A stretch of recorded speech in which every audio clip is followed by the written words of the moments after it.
So, the hardest part of this project was actually getting the material out of the car. It's something that's fairly easy to do on your own, so if you're going to do this, try to make sure that you get help. And don't.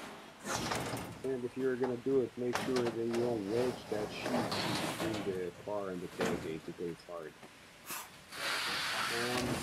So here I'm unloading this out, and there's nothing, there's nothing really fun about this. Then back at the welding shop when we loaded up the 3/8 4x6 top sheet, was actually fairly easy because they had card there that was the same basically height as the truck, and I don't know how that worked out, but they just maybe I guess most of the trucks are the same height. Anyway, so they just pulled it up, and with two guys, we just shoved it in, and it was easy. Here, in the video that I recorded, this looks reasonably easy. Well, there was nothing easy about this. This took good 30 minutes, and fairly dangerous because with this hoist, when the weight is off centered, it can easily flip the damn thing over. So that was a little adventure, but it was possible to get that done. Anyway, so once that was all over and all of the material was unloaded, I basically began to really bevel all the angles to make sure that I got a nice clean cut, a nice clean weld everywhere. The material was in the rain, so there was quite a bit of rust.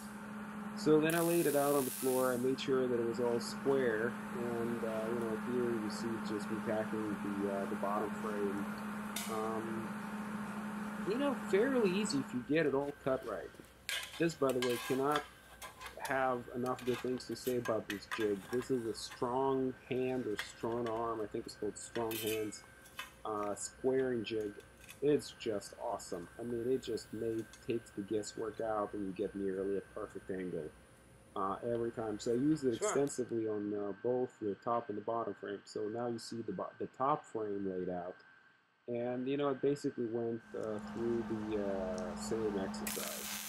I've actually ordered the material pre-cut for this project because I didn't have any way to really do repeatable cuts. I don't have a miter saw or a bandsaw for metal in my wood shop yet, so it's, this is what we tried to accomplish. So, just tack those things in place and, make sure that it doesn't wrap on you. I made good, I really made sure that I didn't put too much heat in the same spot. So, the guys who did the cutting cut one piece like 3 inches off the dimension that it was really supposed to be, so that was kind of funny. Anyway, and then, this was ready to attach the legs, and put that bottom sheet in to do that. So here I really screwed this up because I was working alone, so I figured, oh, I'm going to put it in. I'm going to pack the legs in, and then I'm going to put that in, and then I'm going to weld the rest of the frame off. Well, after I put that in, and I looked at it, and I tacked the top frame on that, I said, oh, holy crap, how am I going to get underneath it right now to do the bottom weld? So that was actually fairly, that took good several hours out of my day, lifting that thing and managing that thing. I used the hoist to do that, and so thinking back about it, it would have been a lot easier just to slide that in after, the frames and construct welded and put together.